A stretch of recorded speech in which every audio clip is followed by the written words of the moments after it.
समय में गरीब अब आवासहीन न रह सके, जिसके लिए सरकार रोटी, कपड़ा और मकान से जीवन जीने की मूलभूत आवश्यकताएं दे रही है। ताकि उन गरीबों को उनका हक मिल सके, वह हर तरह का संभव प्रयास कर रही है, जिसे पूरा करने के लिए सभी सरकारें प्रतिबद्ध होती है। जिसको लेकर केंद्र में जो भी सरकारें रही है, प्रमुखता से रोटी, कपड़ा और मकान के कॉन्सेप्ट को अपनाती है। देश के हर गरीब को पक्की छत मिले, जिसके लिए सरकारों की ओर से विभिन्न योजनाएं संचालित हो रही है। वर्तमान में हमारे देश के प्रधानमंत्री नरेंद्र मोदी ने अपनी सोच और गरीबों के हितों को देखते हुए ग्रामीण और शहरी क्षेत्रों में प्रधानमंत्री आवास योजना लागू की, जिसमें मापदंडों को निर्धारित किया गया है। साथ ही साथ गुणवत्ता और पारदर्शिता का भी ध्यान रखा जा रहा है। पर आवंटित प्रधानमंत्री आवास सभी पात्र हितग्राहियों को मिल सके और उनका पक्के मकान का सपना पूरा हो सके, जिसके लिए केंद्र और राज्य सरकार हमेशा मॉनिटरिंग बनाए रखती है। इसके बावजूद भी गरीबों के हक का जो निवाला है, वह भ्रष्टाचार की भेंट चढ़ रहा है। जहां पर गरीब हितग्राहियों की आवास सूची में नाम तो आ गए हैं, लेकिन फिर भी इनके आवास कागजों में सिमट कर रह गए हैं। वही जानकारी के अनुसार जिले की जनपद पंचायत के नारायणगंज की ग्राम पंचायत पटेहरा में सरपंच, सचिव और रोजगार सहायक की मिलीभगत से गरीबों को मिलने वाली योजनाओं में डाका डाला जा रहा है। पहला मामला यह है कि ग्राम पंचायत पटेहरा में सूत्रों की जानकारी के अनुसार रोजगार सहायक उमेश सिंह रावरे के पिता गोरेलाल बैजनाथ के नाम से पीएम आवास पोर्टल में स्वीकृत बता रहा है, लेकिन यह आवास की किस्त स्वर्गीय गोरेलाल सिंह रावरे की पत्नी के खाते में डाली जा रही है, क्योंकि गोरेलाल की मृत्यु करीब 1 वर्ष पहले हो चुकी है और आवास की सूची में इन्हीं का नाम बताया जा रहा है।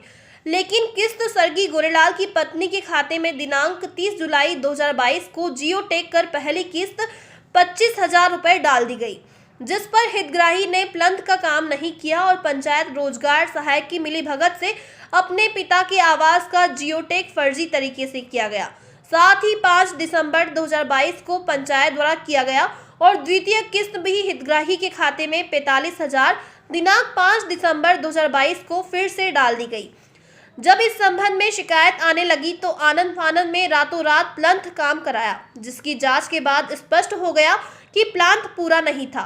पीसीओ के द्वारा जांच ने बताया गया कि फर्जी तरीके से रोजगार सहायक उमेश सिंह रावरे के द्वारा अपने मात्र पिता के नाम से अपने परिवार में लाभ देने के लिए फर्जी तरीके से जियो टैग किया गया था, जिसमें इनकी शिकायतें लगातार अखबारों में प्रकाशित की जा रही है और जनपद पंचायत नारायणगंज के मुखियों के द्वारा जांच के नाम से खानापूर्ति की जा रही है।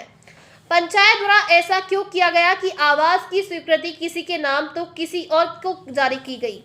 आपको बता दें कि दूसरा मामला यह सामने आया है कि सूत्रों के अनुसार ग्राम पंचायत पटेहरा में लक्ष्मण पिता किशनलाल के नाम से पीएम आवास स्वीकृत हुआ था, जो आवास आज तक नहीं बना और आवास की सभी किस्तें अर्थात आवास कंप्लीट तक की किस्त निकल चुकी है, पर आवास निर्माण नहीं हुआ। जिसमें सचिव रोजगार सहायक से जानकारी ली गई तो उनका कहना है कि हमें नहीं मालूम कि पूरा पैसा कैसे निकल गया है। इस पूरे मामले को देखने और सुनने के बाद साफ दिख रहा है कि कैसे मंडला नारायणगंज ग्राम पंचायत पटेहरा में बड़े बड़े घोटाले हो रहे हैं, लेकिन फिर भी जनपद पंचायत के अधिकारी मौन बैठे हुए हैं। एक तरफ तो शासन प्रशासन बड़े बड़े कदम उठा रही है, तो दूसरी तरफ पंचायतों में एक से एक कारनामे सामने आ रहे हैं। इस सबसे सिर्फ गरीब जनता ही परेशान हो रही है। हम आपको बता दें कि जब जनपद पंचायत नारायणगंज के मुख्य कार्यपालन अधिकारी सीओ तेज बहादुर सिंह को कॉल करके संपर्क करने की कोशिश की गई, तब मुख्य कार्यपालन अधिकारी जनपद पंचायत नारायणगंज के द्वारा फोन काट दिया गया। अब देखना यह है कि इस बड़े मामले पर वरिष्ठ अधिकारी क्या कदम उठाते हैं, यह तो आने वाला कल ही बताएगा। मंडला नारायणगंज से राजेश कुमार सिंह रावरे की रिपोर्ट। आपको बता दें कि तीसरा मामला यह सामने आ रहा है कि ग्राम पंचायत पटेहरा की लापरवाही का नमूना हितग्राही राम किशोर सिंह रावरे के नाम से आवास स्वीकृत हुआ है, पर आवास की राशि की किस्त राम किशोर यादव के खाते में जमा की जा रही है।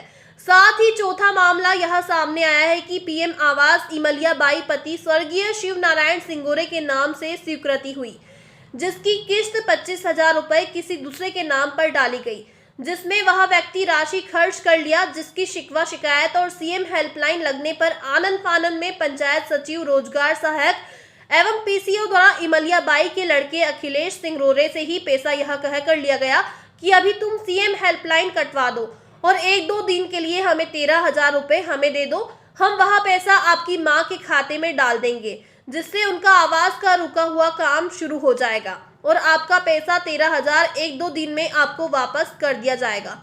लेकिन अखिलेश ने बताया कि पंचायत सचिव और रोजगार सहायक से मैंने अनेकों बार अपने पैसे की मांग की, किंतु मेरा पैसा वापस नहीं किया गया।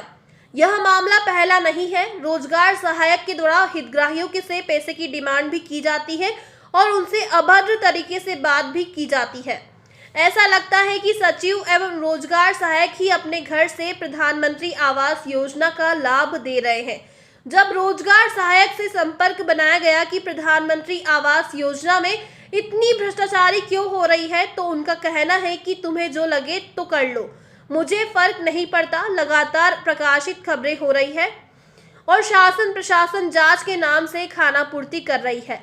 जनपद पंचायत नारायणगंज, इनका कहना है अगर प्रधानमंत्री आवास योजना में रोजगार सहायक एवं सचिव के द्वारा लापरवाही बरती गई है तो उचित कार्रवाई की जाएगी।